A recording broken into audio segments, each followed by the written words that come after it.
Get ready to enter the Thrive Time Show. We started from the bottom, now we here. We started from the bottom, and we'll show you how to get here. Started from the bottom, now we here. We started from the bottom, now we here. We started from the bottom, now we're on the top. Teaching you the systems to get what we got. Colton Dixon's on the hooks, I break down the books. Z's bringing some wisdom and the good looks. As the father of five, that's why I'm alive. So if you see my wife and kids, please tell them hi. It's the C&Z up on your radio. And now 3, 2, 1, here we go. We started from the bottom, now we here. We started from the bottom, and we'll show you how to get. Andy, thank you for letting me come harass you out here in Santa Barbara, my friend. Well, thanks for the opportunity. Thanks Hey, for having me. you are kind of a guru of the Facebook marketing world, but my understanding is, before we deep dive into that, is that you played professional football. Can you walk us through your professional football career and kind of how what that was all about? Yeah, well, I played football in Austria, and I started when I was 15, which is a rare thing to do for kids in Austria. Yeah. And my mom thought that I would buy a bunch of equipment and then sell it 2 weeks later. Okay. And she was wrong. Yeah. One of the times she was wrong. Get that, Mom? Yeah, that's right. And I stuck around and actually played 1 year in Santa Barbara as well, Yeah. one season. Then I returned back to Austria and kept playing. Now, we're going to dive specifically into some unbelievable training that I'm excited about, or some really detailed brass tacks how we do it. But this is kind of a training for people who are maybe watching who are going, I don't even know if I want to do Facebook marketing. I just want to dip my toe in the water. Maybe I want to do it, maybe I don't. So we're going to talk specifically about these 9 key components. And specifically, these are going to be the upside of potentials in the potential success you could have if you actually had a successful Facebook campaign, the upside. The second is the key components that go into it. You need a little bit of this, you need a little bit of that, a little bit of this. The third is the hardware. What kind of hardware you need, what kind of devices you might need to make a campaign. The fourth is the software, what kind of software tools. The fifth is the people needed. I think a lot of times we all start businesses and we go, I have this great idea, but then we don't have the right people on the bus to get the job done. And then we're going to be talking about specifically the time needed. How much time does it take? Does it take all week? Does it take a few hours? The goals and metrics, that's up next. Then we're going to talk about the basic understanding of what a successful Facebook funnel looks like. You use the word funnel. I'm excited to talk about funnels. Hopefully those are edible. And then the final thing we're talking about here, the final one, is the overall costs associated with launching and running a successful Facebook campaign. So my friend, let's go ahead and deep dive into this first area here and talk about the potential upside and potential success that can be achieved by running a successful Facebook marketing campaign. I mean, in your mind, how big of a game changer can it be for a company who's maybe not using Facebook or not using it successfully to go from there to having a successful campaign? How big can it be? Well, I think using Facebook is huge. Otherwise, I would be in the wrong industry, I guess. Okay. I'd be going back to Toyota or Yeah. something. Well, if you look at Facebook, don't look at it as a social media platform, and that's it. Okay. It's a communication tool foremost. Okay. It's a few years ago, people came out with the phone. And people say, "Ooh, I don't really have any phone strategies." So are people really needing Facebook strategies, is what some consultants say. I actually think they do. So you need to look at the tool as a whole, Okay. and not just jump on it and saying, I'm going to try to sell my stuff. Yeah. Look at it as a communications tool where you can communicate either one-to-one or one-to-many with basically anybody who's on Facebook, pretty much. And so use it. A lot of brands use it for customer service, client communications, research, Okay. competitor research, things like that. So you can use it as a research tool, as a social media platform, as a communication device. It has many different uses. It's not just a social media platform. What I'm trying to say is, don't use it just to broadcast your stuff. Okay. That's what I mean, there's the word social in there. And social is usually a communication that goes back and forth, not just having a monologue and trying to get your message out to everyone without listening. Unless you're a father of 5 and you're trying to communicate to your kids to go to bed. That's the only time it's a one-sided conversation right there. But let me ask you this here. What's the biggest mistake that people make when they launch a Facebook marketing campaign? Is it just talking at people, not with them? Or what's the biggest mistake you see? Well, I think the biggest mistake is that a lot of people say, or they hear that, you need to be on Facebook. Oh, yeah. And then they create a Facebook profile, if they don't have one already, create a Facebook fan page for the business, and then just hop on it and have no idea what they're doing. Mm-hmm. Think about it first, what you want to achieve, and make sure you have the resources available to really manage that presence. Because if you have a presence on there that's not managed and it's just sitting there dormant and nobody's responding to anything. One thing I think that we all can be guilty of, Thrivers, if we're not careful, is we get motivated. A lot of entrepreneurs are motivated, a lot of business people. We just listen to a Tony Robbins CD and we're like, I'm going to change the world. Or we just read a Gary Vaynerchuk book about social media marketing, and we start the page, we start the fan page, we post for about a week in a row, and then we forget a day, and we forget a week, and then pretty soon it's just sitting up there with no updates since 2013 or something. Now, the second point we're going to talk about is the key components of any successful advertising campaign. Mm-hmm. You've worked with some of the biggest companies on the planet. So from your experience, what are the key components that go into making a successful advertising campaign? Well, first of all, you need to know your target audience. Okay. So if you don't know who you really want to reach, you have the first problem. So you need to define, who do I want to see my ads? Okay. Then when do I want to show my ads? When?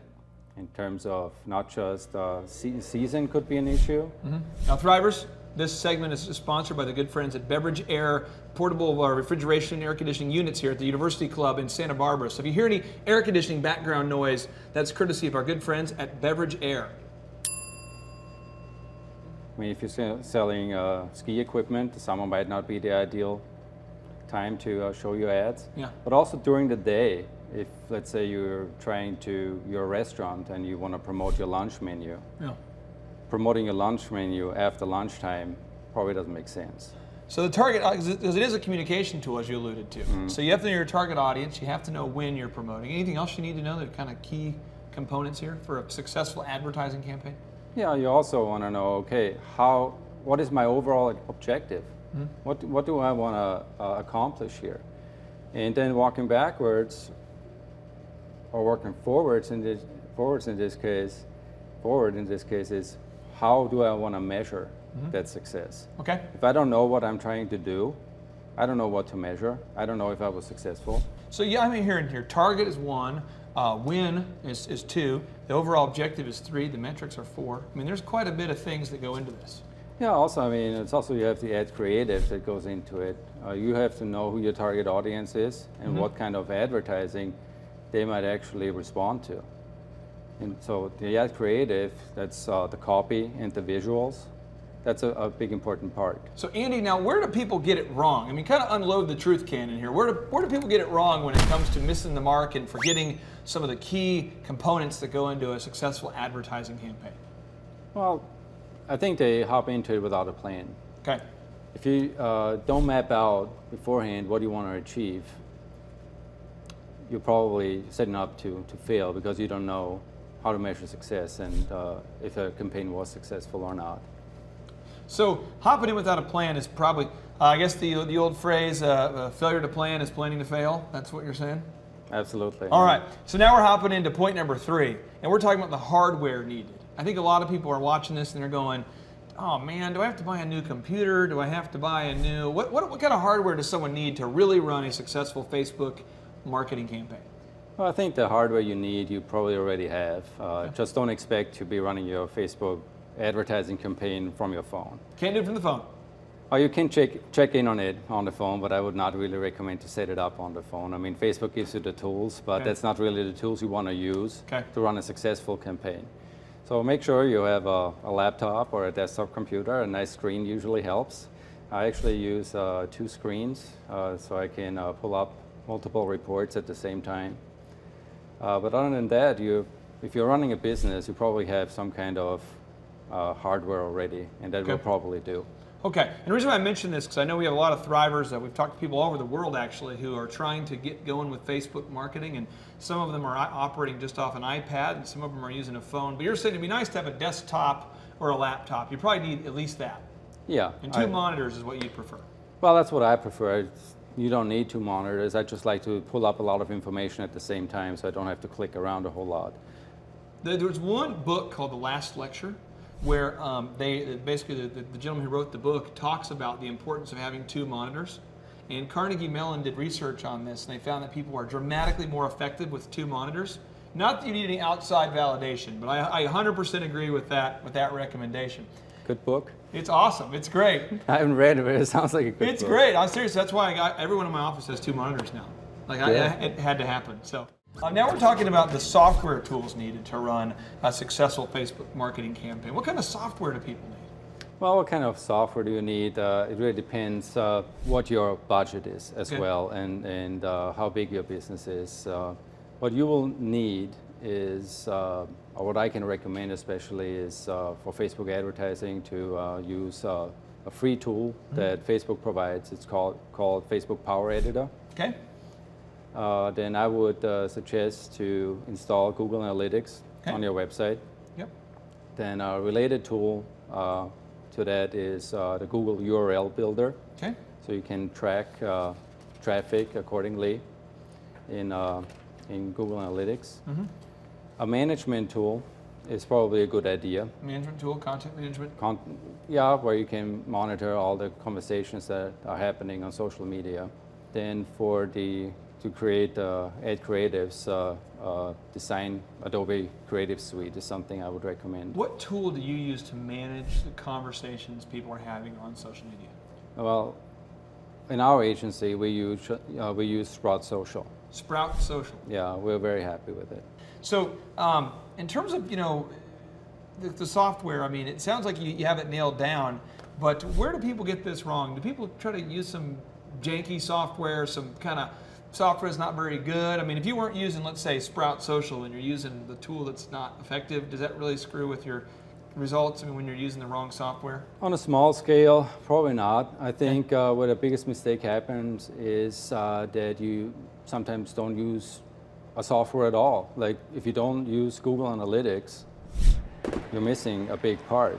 You can't measure how much website traffic your campaign is driving, and you want to measure. So if you're missing the boat if you're not using these tools. And Thrivers, we're going to put these tools up on the screen so you can see them, and just take a minute to kind of mentally marinate on these here. I want to make sure you have all of these tools. Don't go any further till you have all these tools. You need these tools. You don't want to show up at the job site without a hammer.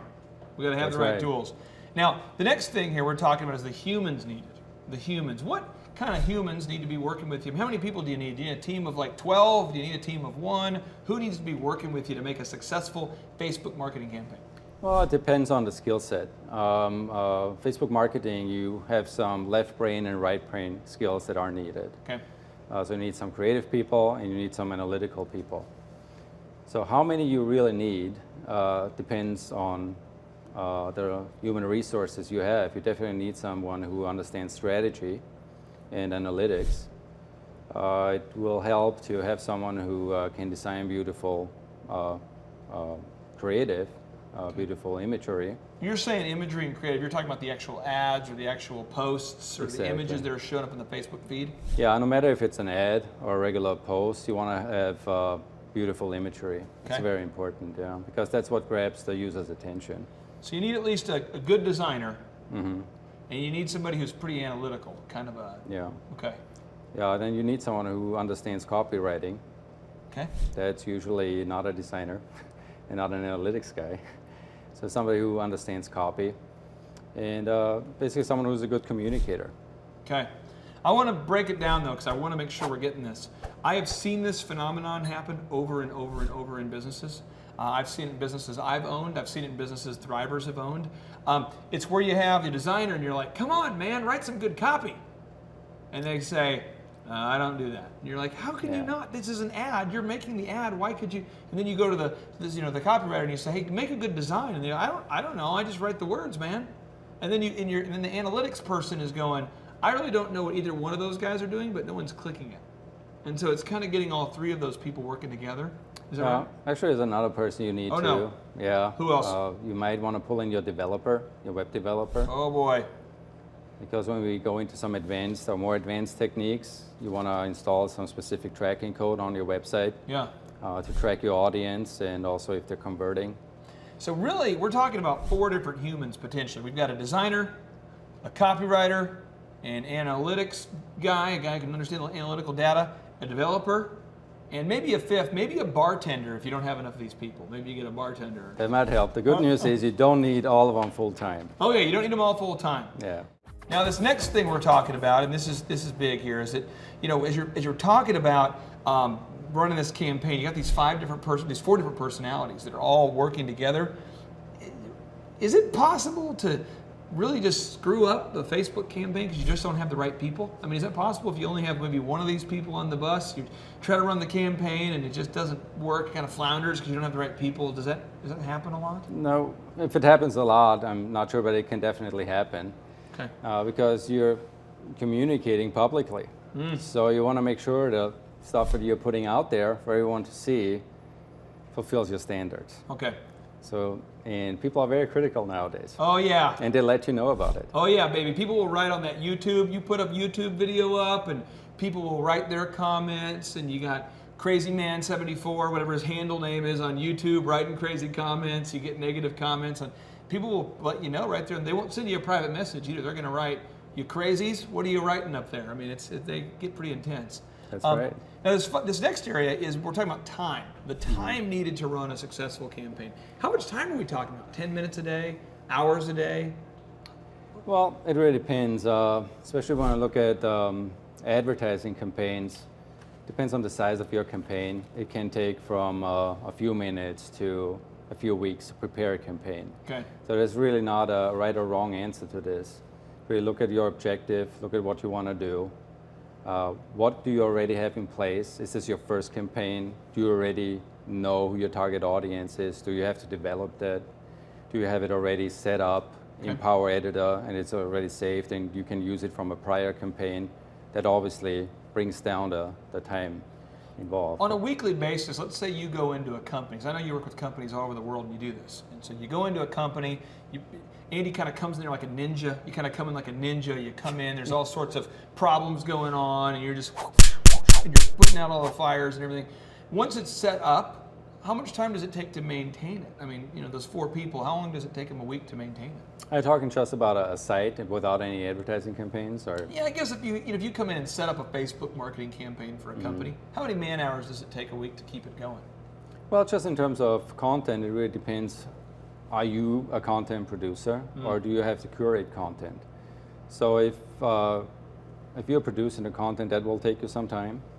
If you're curating content, it will take you some time to find good content that's relevant and useful to your audience. When you just said curate, what do you mean by that? Curate or curate content? What do you mean by that? Yeah, you basically utilizing other people's stuff. But that's a good thing sometimes, because if you, let's say, are somewhat of an authority in the field and you know what is good content and what's not so good, what's important for your audience to read, what is a waste of their time, and you can curate that content that has value, no matter if it's your own content or not.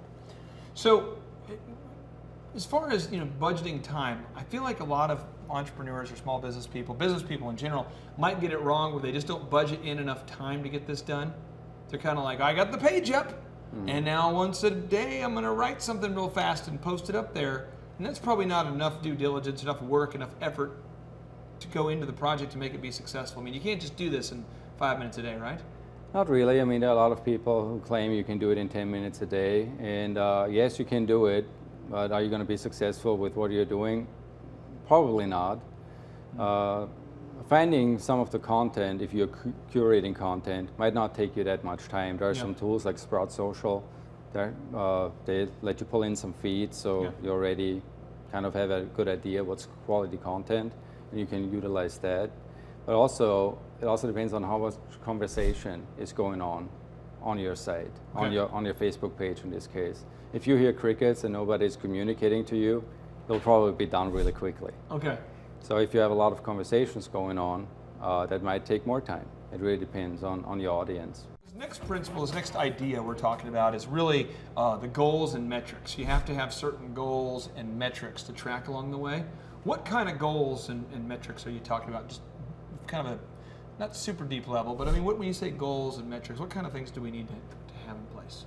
Well, what you need to have in place, first of all, you need to be able to measure. And Facebook does a very good job of giving you some insights, what's happening on your page. But most businesses nowadays have a website, and I think they really should have a website. If you don't have a website yet, go and get one. The internet's catching done on, professionally. Done professionally, please. Yeah. The rumor has it that the internet is catching on. Yeah, And that's if that right. thing starts taking off and people start getting on that internet, the internet's it can be big. Yeah, it could be big. Yeah, I think it just came out in Austria. Oh, really? Oh, Yeah, okay. and we're a little bit behind the ball. So you're saying we definitely have to go ahead and start measuring it. Now you have to measure the cost per action. Is that right? Yeah, I think that's the most important measurement that I want to look at. And cost per action, what does that really mean? A short form is CPA. A lot of people see stuff about, oh, the CPA was this and this and that. Especially some marketers say it's a cost per acquisition, but I actually think it's a cost per action because you're not always selling. Okay. Or you should not always be selling. That should not always be your main goal. I mean, it is the main goal, but you need to have some smaller goals on the way. You can't just go in and start selling. I don't mean to get really off the beaten path here, but I've heard people describe it. They say it's kind of like a relationship. When you meet somebody, you're not gonna, your goal if you meet somebody, become friends, isn't to like borrow their car. But when you get to have a good relationship with someone, if your car quits working or their car quits working and they need to borrow a car, once you've built the relationship, you can go, hey, can I borrow your car tomorrow? Or could you drive me to work? Or can I, and you don't mind doing that for friends. But it's kind of the same way in online marketing or social media marketing where you don't really want to ask people to do something until they like you and trust you a little bit. Is that kind of what we're trying to do here? Yeah, absolutely. It's very similar if you go into a bar, go to a very beautiful woman, and the first sentence is give me your phone number. Well, yeah, that's a pickup line you don't want to do. Yeah, no way. Yeah, unless you're Brad Pitt, you might get away with it. You might have immediate return on investment. Who knows? Well, this just in, Thrivers, if you're looking for incredible bar pickup lines, we're going to have an entirety of, I don't know how many episodes we're going to have, but we've developed a series of things that don't work. If you just do the reverse of that, you'll find the good ones. But, Yeah. I'm not going to be the mentor on that. Okay, not the mentor on that. All right, so now as far as the goals, we're talking about the goals, we're talking about some of the metrics and some of the goals. What are some of the goals we want to have in mind when we're launching a successful Facebook marketing campaign? What are some of the goals you want to look at and kind of measure along the way? Well, and this is where it goes into the funnel again. Okay. To be successful on Facebook, or I want to say pretty much on any social media, there are three key steps. Okay. First, you want to grow an audience. Okay. And when I say grow an audience, it's actually not any bot likes or anything, or like exchanges or any stuff like that. Okay. You want to have a relevant audience. Okay. I'd rather have a smaller audience that's really relevant, and we will get into this a little later. Why? Yeah. I mean, pretty much it's obvious. I mean, if you send out content, you want it to be seen by people who are really relevant for your business, Right. and not people who would not be qualified leads anyway. Okay. So then you go into the So you grow an audience first. That's the goal. You want to grow that audience. yeah. And then after that, do you want to get them talking, or what do you want Yeah. to do there? Second step is get them engaged. Engage. Okay. And what you want to do there is basically build a relationship with them. Okay. Build trust, and depending what industry you're in, you want to establish expert status. Okay. So that's when they know about you. You build a relationship with them. They see more and more of your posts. Yeah. If you're blogging, they check out your blog. They come back. That's great. When can we start selling stuff? Well, pretty much when you have established that trust and that relationship. Step 3, selling. We can do grow an audience. We kind of get them engaged, and then we start selling. Yeah, that's when you start monetizing your audience. And monetizing meaning making money. Hopefully. Okay. Hopefully. Yeah, it means that. That could either be selling a product, or monetizing could even be, let's say you're not having an online business that really has a shopping cart and a checkout process right there, but you can monetize your audience by creating leads for your business. For Thrivers, because there's endless reports. There's reports about the reports about the report of the report. There's a committee that reports to the team about the report, and a lot of times you get the report and you just go, What do you say to the Thrivers who go, I don't want reports, I don't want metrics, I don't want numbers, just give me the meat and potatoes? What would you say to that person? Look at the reports, is Look what at I the would say. reports. There are some reports, I understand there are a lot of metrics there. But identify the ones that are really important to you and for your current objective. Okay. And that's why it's so important to have a plan and actually figure out what am I trying to do here. And then I figure out what are the, let's say, 3 key metrics that I want to look at. And then look at those 3 for that campaign. So you need to have some metrics you're looking at. Now this next point is we have to have a basic understanding of what a successful Facebook funnel looks like, or a marketing funnel. And I think you just hit on that, but the funnel, is the funnel the idea that you first build your audience and then you get the engagement? I guess you build your audience up here, then you build your engagement, and then you start selling some stuff? Is that kind of what the funnel is? Absolutely, and some people will drop out of the funnel every once in a while. Yeah. But that's why you always want to put more people into the funnel. So let's talk about the funnel real quick. If you're running some kind of marketing campaign, and again, we're going back to that organic grocery store deal. If somehow I screw up, I make a mistake, I'm not paying attention, and I just click, I like it, and I like the organic grocery store, now I'm in your funnel. If pretty soon I might discover, wait a minute, this is an organic grocery store. And I might go, I don't want to be in here. And then if I hop out or I write comments like, whatever, all chickens should be in cages, if I do that kind of thing, then if you lose me and you're an organic grocery store and I don't like organic stuff, you're okay. You're going to lose people occasionally. You can't appeal to everyone, right? Absolutely okay with that, yeah. Okay. Because in the end, it helps you save your marketing dollars. You don't want to market to people who are very unlikely to buy a product anyway. Let's do an extreme example. Let's say you're watching this and you're a huge supporter of our potential presidential candidate, let's say Hillary Clinton, and then someone else is a huge potential, huge fan of or a big supporter of, let's say, a potential candidate Donald Trump. Under those 2 examples, if I screw around and I hit the like button on Donald Trump, but I totally disagree with all the content you're putting up there, you have to be real, right, on Facebook? You want to appeal to your target audience? Yeah. So if you're Donald, you wouldn't want to dilute your content to try to trick people to getting further into the funnel, right? Because eventually they're going to discover, hey, wait a minute, you're not what I thought you were. Yeah, that's why the quality is so important, the quality of your audience, the quality of the likes. Okay, so the quality of the likes is important. Now this final point I wanted to dive into before we really get into the brass tacks, the step-by-step, the click this, the click that, this is how you do it. This guy has more deep thoughts per capita than, I'm telling you, it's going to blow your mind. We get into it. So the last kind of final step into the shallow end of the pool here is, what are the overall costs that I should expect to be spending on a successful Facebook campaign? What are the costs? There's also no answer to that, to be honest. I'm sorry to say that. It really depends on your goals again. Okay. How many fans do you want to acquire? How many leads do you want to create? How many sales do you want to have? And then you go back from there. Let's say that I give you 3 examples. Let's say that I own a hardware store and I'm located in Santa Barbara and I want to get on the Facebook. And then I'm somebody else, let's say I'm an attorney and I want to get on the Facebook. And let's say the 3rd example is I own an organic grocery store and I want to get on the Facebook. What kind of cost would it be to, because I think a lot of Thrivers watching right now are like, I want to get after this Facebook thing, I want to get going, but I don't really know how much it's going to cost to just get in the game, to get going, to get to a baseline level. So whether you're a hardware store or a grocery store or what kind of cost do you think? Well, let's take the example of fan acquisition, because that's where you want to start building an audience.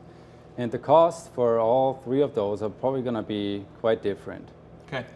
An attorney is probably going to have the hardest time because, yeah, absolutely. It's usually not the most exciting stuff they talk about, especially on social media.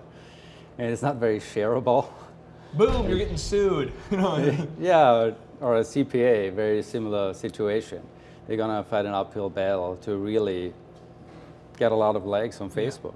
Okay. So if you, the hardware store, I would assume, would mainly target male users. They can come up with some interesting content that's of value And people might say, yeah, I'm actually gonna like their page so I get more updates. I want to be in their funnel. Yeah. To get more content from them because it's helpful content. They're providing value to me. I'm going to try to pin you down on a number, and you don't have to be pinned because you're stronger than me, and you're obviously a former member of the Vienna Vikings. I don't want to fight you.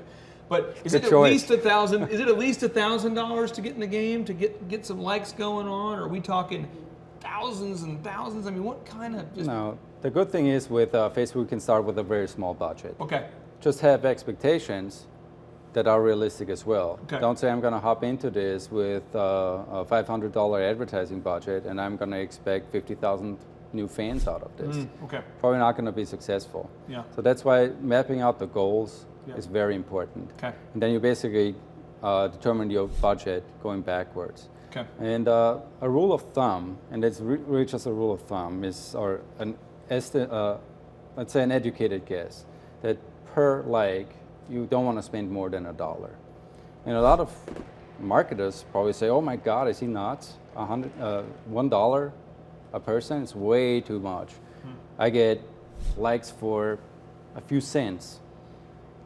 Quality. Again, quality likes are probably going to cost you a little bit more to acquire than some cheap likes that nobody really wants to have anyway.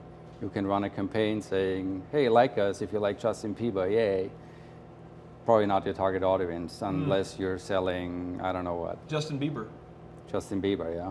Or baggy pants, maybe, I don't know. Now, here is a little rule of thumb that I want to give in addition to your rule of thumb. You know what you're doing. You've been doing this forever. And also, Andy's a former football player, and you don't want to mess with a former member of the Vienna Vikings. That's my rule of thumb. So whatever his rule of thumb is, go with that, because that's the rule of non-broken thumbs. Just agree with this guy. So, all right. But I agree with you. I appreciate you being here and kind of getting into the shallow end of the pool before we deep dive into some really specific stuff here. And again, thank you for just answering some of these basic questions that I know I've been thinking about, and I know Thrivers have been asking about. So appreciate you very much, my friend, and thank you for being here. Thank you. All right, JT, so hypothetically, in your mind, what is the purpose of having a business? To get you to your goals. So it's a vehicle to get you to your destination. Whoa. And would you need profits to get there? I mean, is when you have a business that's successful, in your mind, in your expert opinion, would you need profits to get you to your goals? Yeah, because if you have a $15 million business, but you have $15 million of expenses, it's kind of pointless. Holy crap! All right, so the question I would have here for you, if you could take 10 minutes or less and see if you could save $3,000 a year by reducing your credit card fees, would you do it? Yes, absolutely. Holy crap! Why would somebody out there who's listening right now who has a sane mind, why would they not go to thrivetimeshow.com/credit-card, thrivetimeshow.com/credit-card to schedule a 10-minute consultation to see if they can reduce their credit card fees by at least $3,000 a year. Why would they not do it? Yeah, why would they not do it? Maybe because they didn't understand how you said the website. This tree is a symbol of the spirit of the Griswold family Christmas.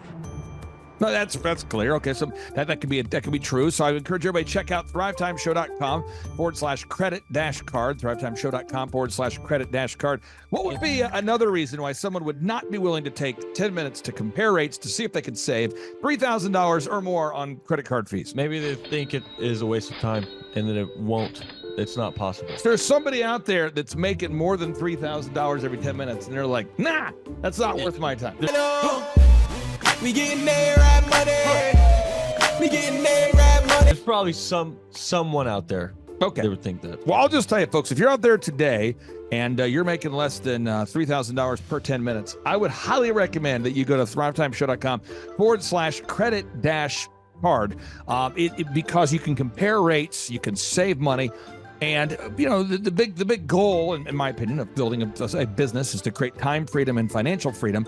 And in order to do that, you have to maximize your profits. Holy crap. Now, one way to maximize your profits is to increase your revenue. Another way to do it is to decrease your expenses. It's a profit deal. It takes the pressure off. JT, is there any other reason why somebody would not be willing to take 10 minutes to compare rates to see if they could save a total of $3,000 a year on average. I am at a loss, and I cannot think of any other. Shampoo is better. I go on first and clean the hair. Conditioner is better. I leave the hair silky and smooth. Oh, really, fool? Really? Stop looking at me, Swan. Well, let me tell you a good story here real quick here.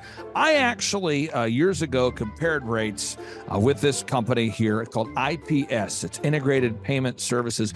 And I scheduled a consultation. I don't know that I was skeptical. I just thought, whatever, I'll take 10 minutes. I'll compare rates. I can't tell. You can tell me I'm a doctor. No, I mean, I'm just not sure. Or can't you take a guess? Well, not for another 2 hours. You can't take a guess for another 2 hours? And in my case, in my particular case, I save over $20,000 a year. Holy crap. Wow. Which is, like groceries when my wife goes to the organic stores. Find everything you need today? Yeah. Great. Okay. Oh, God.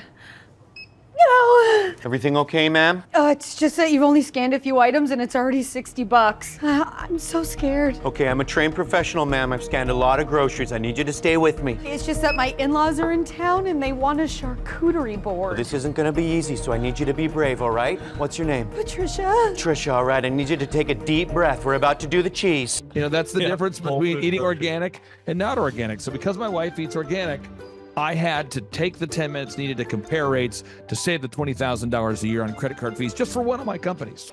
One question, what's the brand name of the clock? The brand name of the clock, Rod, do we have it? Brand name of the clock, it's an elegant from Ridgeway. It's from Ridgeway. Let's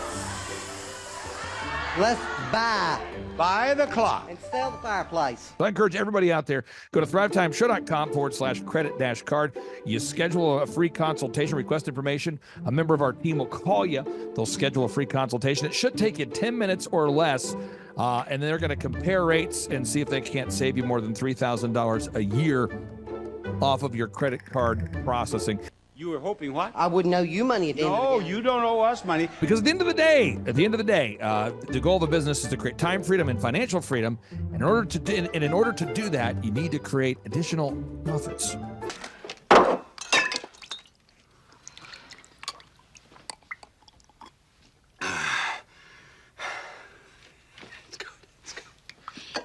The number of new customers that we've had is up 411% over last year. We are Jared and Jennifer Johnson. We own Platinum Pest and Lawn and are located in Owasso, Oklahoma. And we have been working with Thrive for business coaching for almost a year now. Yeah. So what we want to do is we want to share some wins with you guys that we've had by working with Thrive. First of all, we're on the top page of Google now. Okay.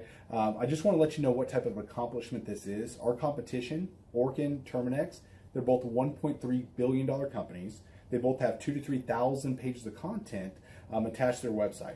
So to basically go from virtually non-existent on Google to up on the top page is really saying something. But that's come by being diligent to the systems that Thrive has, by being consistent and diligent on doing podcasts and staying on top of those podcasts to really help with getting up on with their listing and our ranking there with Google. And also we've been trying to get Google reviews, asking our customers for reviews. And now we're the highest rated and most reviewed pest and lawn company in the Tulsa area. And that's really helped with our conversion rate. And the number of new customers that we've had is up 411% over last year. Wait, say that again. How much are we up? 411%. Okay, so 411% we're up with our new customers. Amazing. Right. So not only do we have more customers calling in, we're able to close those deals at a much higher rate than we were before. Right now, our closing rate is about 85%, and that's largely due to, first of all, like our Google reviews that we've gotten people really see that our customers are happy, but also we have a script that we follow. And so when customers call in, they get all the information that they need. That script has been refined time and time again. It wasn't a one and done deal. It was a system that we followed with Thrive in the refining process, and that has obviously the 411% shows that system works. Yeah. So here's a big one for you. So last week alone, our booking percentage was 91%, We actually booked more deals, more new customers last year than we did the first 5 months, or I'm sorry, we booked more deals last week than we did the first 5 months of last year from before we worked with Thrive.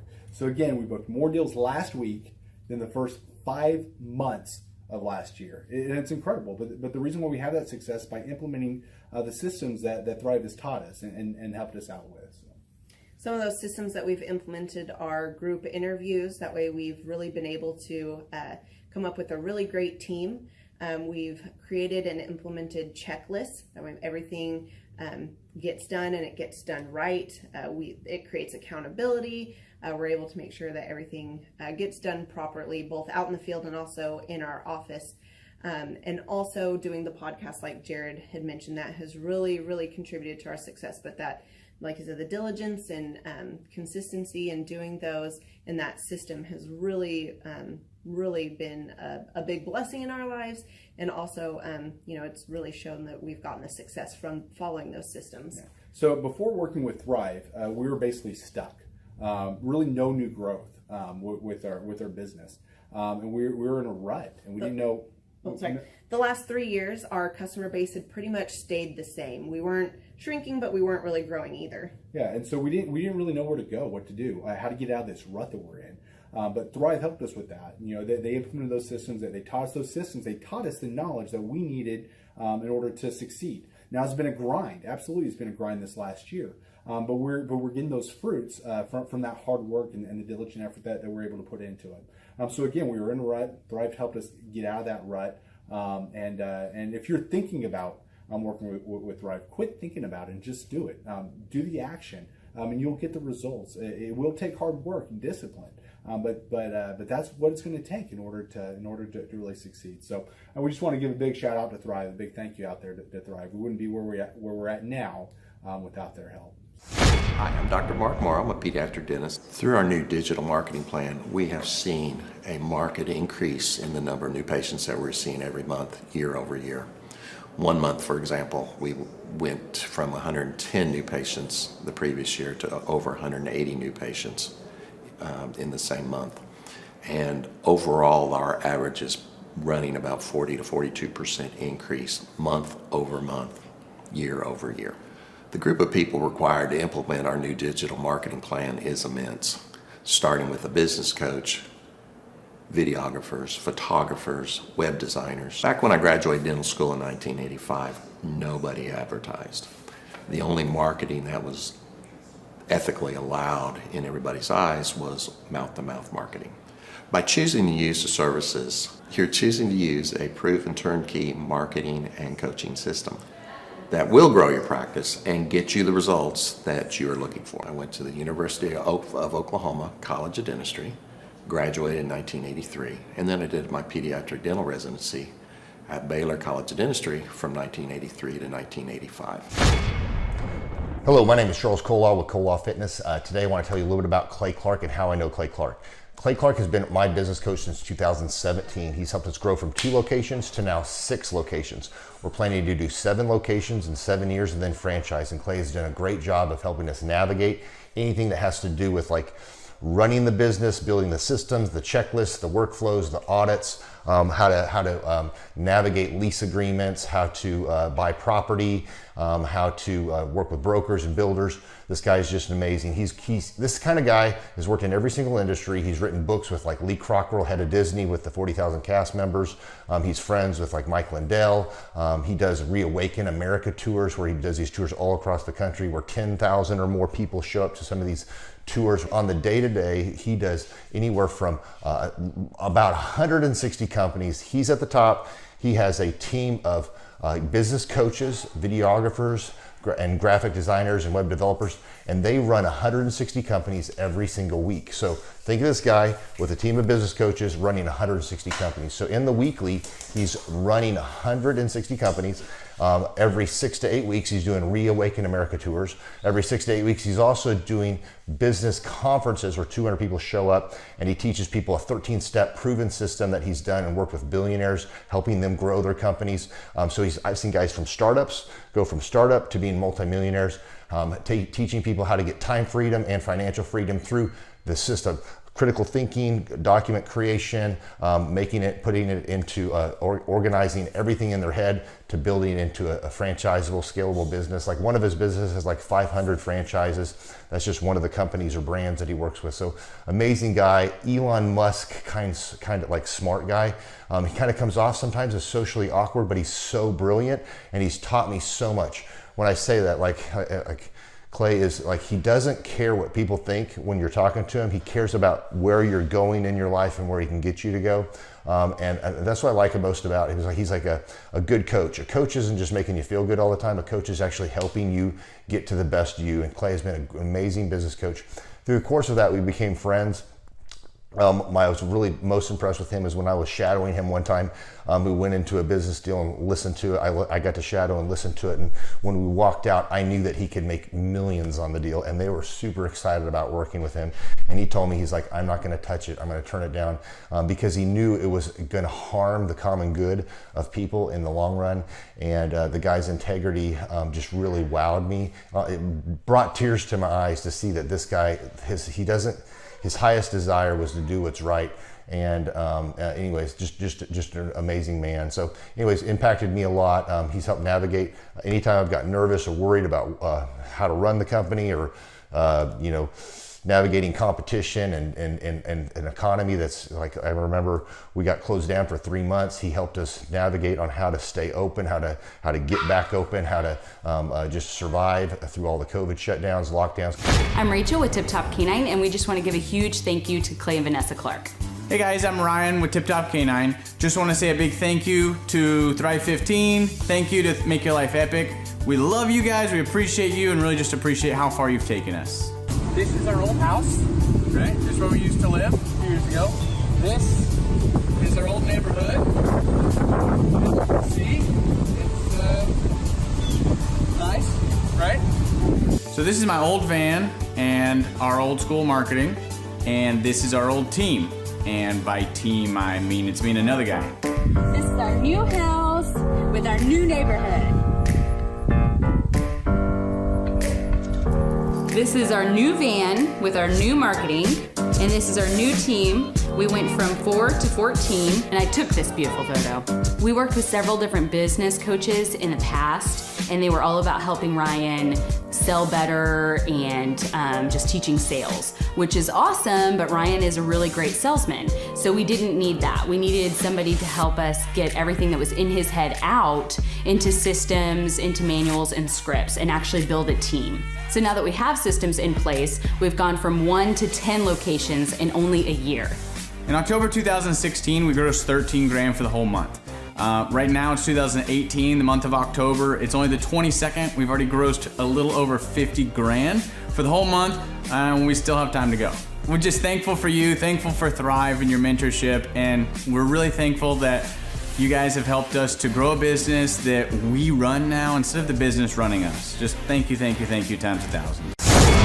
The Thrive Time Show 2-day interactive business workshops are the highest and most reviewed business workshops on the planet. You can learn the proven 13-point business systems that Dr. Zellner and I have used over and over to start and grow successful companies. I mean, we get into the specific steps on what you need to do to optimize your website. We're going to teach you how to fix your conversion rate. We're going to teach you how to do a social media marketing campaign that works. How do you raise capital? How do you get a small business loan? We teach you everything you need to know here during a 2-day, 15-hour workshop. It's all here for you. You work every day in your business, but for 2 days you can escape and work on your business and build these proven systems so now you can have a successful company that will produce both the time freedom and the financial freedom that you deserve. You're going to leave energized, motivated, but you're also going to leave empowered. The reason why I've built these workshops is because as an entrepreneur, I always wish that I had this. And because there wasn't anything like this, I would go to these motivational seminars, no money down, real estate, Ponzi scheme, get motivated seminars, and they would never teach me anything. It was like you went there and you paid for the big chocolate Easter bunny, but inside of it, it was a hollow nothingness. And I wanted the knowledge, and they're like, oh, but we'll teach you the knowledge after our next workshop. And And the great thing is we have nothing to upsell. At every workshop, we teach you what you need to know. There's no one in the back of the room trying to sell you some next big get-rich-quick, walk-on-hot coals product. It's literally, we teach you the brass tacks, the specific stuff that you need to know to learn how to start and grow a business. And I encourage you to not believe what I'm saying, and I want you to Google the Z66 auto auction. I want you to Google elephant in the room. Look at Robert Zellner and Associates. Look them up and say, are they successful because they're geniuses, or are they successful because they have a proven system? When you do that research, you will discover that the same systems that we use in our own business can be used in your business. Come to Tulsa, book a ticket, and I guarantee you it's going to be the best business workshop ever, and we'll even give you your money back if you don't love it. We've built this facility for you, and we're excited to see you. If we go back 8 years ago, think about the number of clients you had back then versus the number of clients you have now. As a percentage, what has been the growth over the past 8 years, do you think? We got to inspire somebody out there who just doesn't have the time to listen to their calls. Okay, so Clay, it's like I would go up and down from about $10,000 a month up to about $40,000, but it's up and down roller coaster. And so now we've got it to where we're in excess of 100 clients. That's awesome. And so I would have anywhere from 5 clients to 20 clients on my own with networking, but I had no control over it. I didn't, without the systems, you're going to be victimized by your own business. For somebody out there who struggles with math, if you, let's say that your average number of clients was 30 and you go to 100, as a percentage, what is that? I have doubled every year since working with you. So I've doubled in clients, I've doubled in revenue every year. It's 100% growth every year I've worked with. Now, so I'm looking, we've been good friends 7-8 years, and I've got doubled 5 times.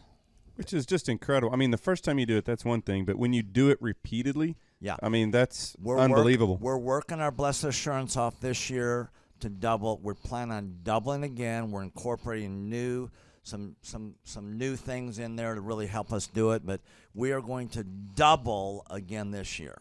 I started coaching, but it would go up and down, Clay. That's when I came to you, as I was going up and down, and I wanted to go up and up instead of up and down. And so that's when it needed a system. So creating a system is you have nailed down specific steps that you're going to take no matter how you feel, no matter the results. You lean into them and you do them regardless of what's happening. You lean into them and it will give you X number of leads. You follow up with those leads, turns into sales.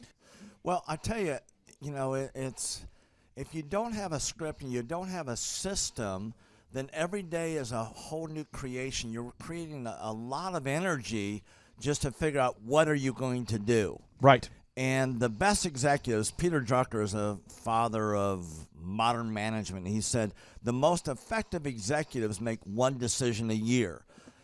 What you do is you make a decision, what is your system, and then you work like the Dickens to make sure you follow that system.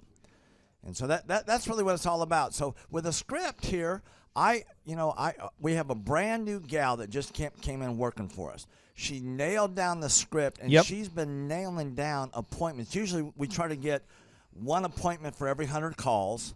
We make 200 to 300 calls a day per rep. Right. And she's been nailing down 5 and 8 appointments a day. Somebody out there's having a hard time. That script. So she's making how many calls a day? She's making between 200 and 300 calls a day. Whoa. And our relationship is weird in that we do. If someone were to buy an Apple computer today, and or let's say you bought a personal computer, a PC, the computer is made by, let's say, Dell, but then the software in the computer would be Microsoft, let's say, or Adobe or whatever that is. So I basically make the systems. And you're like the computer, and I'm like the software. It's kind of how I would describe our relationship. Yeah. Tim, I want to ask you this. You and I reconnected. I think it was in the year 2000 and what was it? Maybe 2010. Is that right? 2011, maybe, or no, maybe further down the road. Maybe 2013. 2012. Okay, so 2012, and at that time I was 5 years removed from the DJ business, and you were how many years removed from tax and accounting software? It was about 10, 11 years. We met, how did we re-meet? What was the first interaction? There was some interaction where you and I first connected. I just remember that somehow you and I went to Hideaway Pizza. But do you remember when we first reconnected? Yeah, well, we had that speaking thing that... there it was. So it was Victory Christian Center. I was speaking there. My name is Robert Redmond. I actually first met Clay almost 3 years ago to the day. I don't know if he remembers it or not, but I wasn't working with him at the time. I asked to see him and just ask him some questions to help, direct my life, to get some mentorship. But I've been working with Clay for now just over a year. The role I play here is a business coach, business consultant. I work with different businesses implementing best practice processes and systems that I have learned here by working with Clay. And the experience working here has, to put it real plainly, has been just life-changing. I have not only learned new things and have gained new knowledge, but I have gained a whole new mindset that I believe wherever I end up will serve me well throughout the rest of my life. Since working with Clay, I have learned so much. I mean, I would like to say almost everything about business in terms of the different categories. I haven't learned it all, but I've learned all about marketing. I've learned about advertising. I've learned about branding. I've learned how to create a sales process for organizations in any industry. I've learned how to sell. I've learned how to create repeatable systems and processes and hold people accountable. How to hire people. It's almost like every aspect of a business you can learn. I have learned a lot in those different categories. And then, again, the mindset that I've gained here has been huge. Working here, you can't be a mediocre person. You are a call to a higher standard of excellence. And then as you're called to that standard here, you begin to see those outcomes in every area of your life. That standard of excellence that you want to implement no matter what you're involved in. I would like to describe the other people that work with Clay are people that are going somewhere with their life. Marshall in the group interview talks about how the best fits for this organization are the people that are goal-oriented. So they're on their own trajectory, and we're on our own trajectory. And the best fits are those people where there can be a mutually beneficial relationship, that as we pursue our goals and we help the business pursue those goals, the business helps us pursue our goals as well. And so I'd say people that are driven, people that want to make something of their lives, people that are goal-oriented, they're focused, and they're committed to overcoming any adversity that may come their way. Clay's passion for helping business owners grow their businesses it's unique in that I don't know if there's anyone else that can be as passionate. Whenever a business starts working with Clay, it's almost as like Clay is running that business in the sense that he has something at stake. He's just serving them. They're one of his clients, but it's as if he is actively involved in the business. Whenever they have a win, he's posting it all over his social media. He's shouting it across the room here at Thrive.